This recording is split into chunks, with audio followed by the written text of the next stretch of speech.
Oi, oi, tudo bom com vocês, meus amores? É a professora Catiane falando novamente com vocês. Quando a gente fala das angiospermas, elas são as plantas que são produtoras de flores e frutos. É uma exclusividade delas. Vamos relembrar a aula passada. Vocês lembram das gimnospermas? As gimnospermas, elas eram produtoras somente de sementes. Elas não tinham nem flores e nem frutos. As angiospermas, são as plantas completas. São aquelas que vão produzir raiz, caule, folha, flor, fruto e semente. Então, são aquelas plantas que a gente olha e ela tem tudinho, tá? Elas vão apresentar as flores e elas vão apresentar os frutos e junto com os frutos elas vão ter a semente.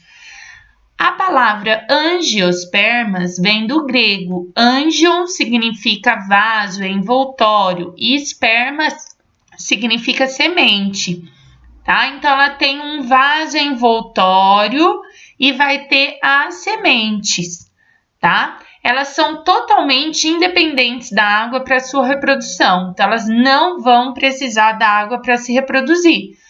Relembrando as aulas passadas, os musgos e as samambaias, eles eram totalmente dependentes da água na sua reprodução. A partir das gimnospermas, que são os pinheiros, eles não precisam mais da água para se reproduzir. E assim como os pinheiros, todas as outras plantas, tá, que possuem flores e frutos, que são as angiospermas, elas também não vão precisar da água para sua reprodução.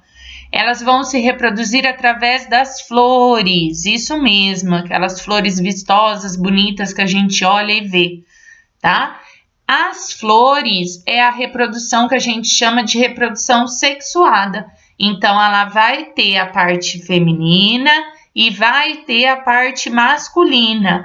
Existe a planta que se autofecunda, tá? Porque ela tem tanto a parte masculina quanto a parte feminina, tá? Vou explicar sobre isso já já, tá? Depois da fecundação, as flores elas vão gerar os frutos para proteger as sementes. E dentro da semente encontra-se o embrião que originará uma nova planta. Então, lembrando, elas não vão precisar da água para se reproduzir, a reprodução delas vai ocorrer através das flores. As flores, elas geram os frutos, que contém as sementes que vão conter o embrião que vai formar uma nova plantinha, tá? Então, a flor nas angiospermas, elas são super importantes, porque através dela que vai ocorrer o quê? A sua reprodução. É aquilo que a gente vai chamar de reprodução sexuada, porque envolve tanto o gameta feminino, escrito aqui óvulo, e envolve tanto o gameta masculino que está presente aqui na antera, chamado de grão de pólen, tá? Então, a flor é a parte mais importante das angiospermas, porque delas é que vai acontecer a sua reprodução.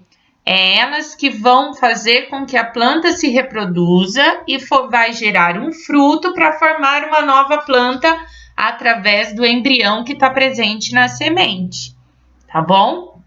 Tá escrito aqui, ó, sépala. O que é a sépala? Escrevi aqui para vocês. São as folhas mais externas. Em geral, elas são verdes. Estão vendo aqui? Normalmente, ela é verde, tá?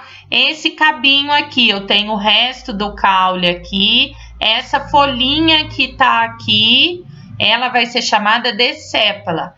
Pétala é normalmente as partes coloridas. Elas são folhas modificadas, normalmente coloridas, e servem para atrair os polinizadores. O que vão ser os polinizadores? As abelhas, os pássaros, as borboletas. Normalmente elas têm cheiro e cor para justamente atrair qualquer um outro inseto ou animal que venha aqui, pouse sobre ela, traga um gameta masculino de uma outra planta, traga aqui para ocorrer a sua reprodução.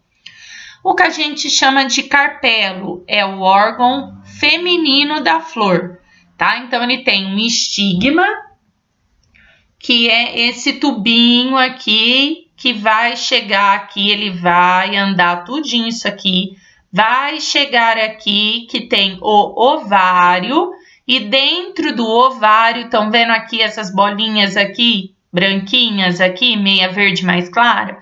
Isso aqui são os óvulos, tá? O óvulo é o gameta feminino da planta. Sim, ele recebe o mesmo nome que o do nosso corpo humano, das meninas, tá?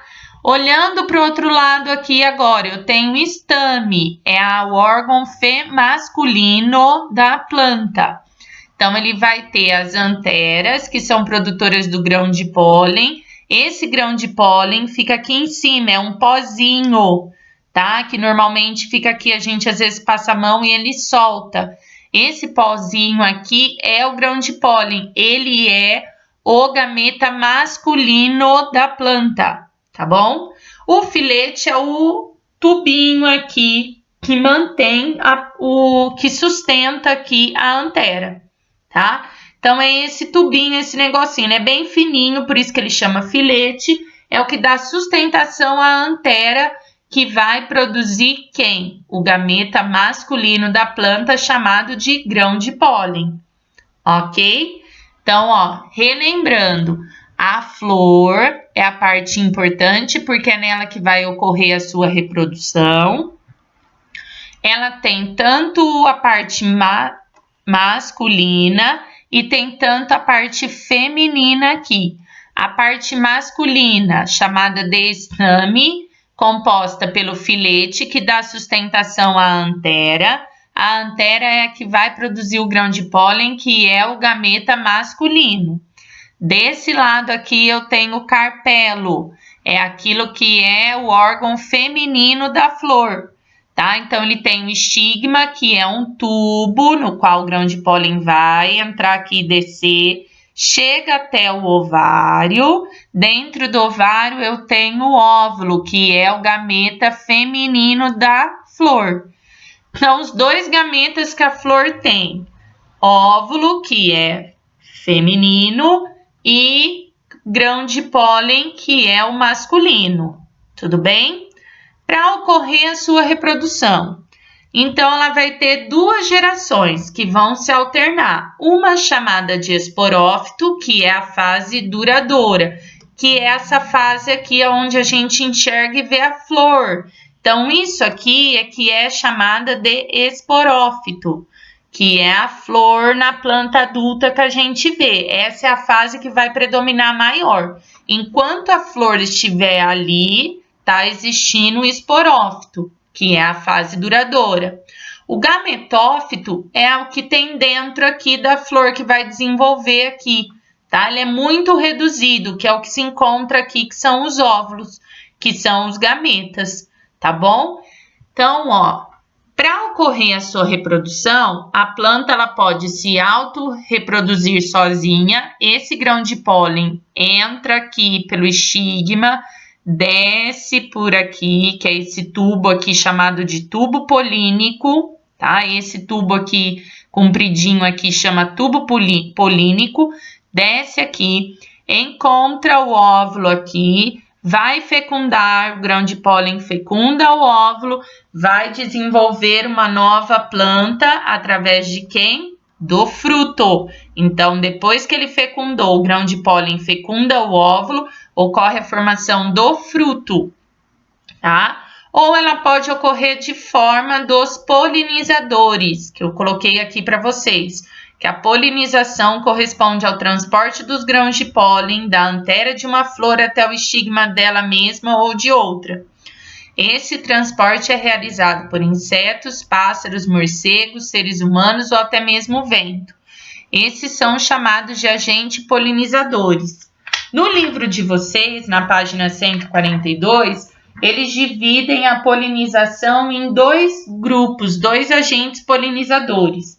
Um chamado de agentes físicos, que são como o vento, a água, aquilo que não é de ser vivo, tá? E outro, polinização por animais, que no caso vai ser os insetos, os pássaros, os morcegos, as abelhas, que está presente nos insetos, as borboletas que estão dentro dos insetos. Então, eles são chamados de agentes aí polinizadores por animais, tá?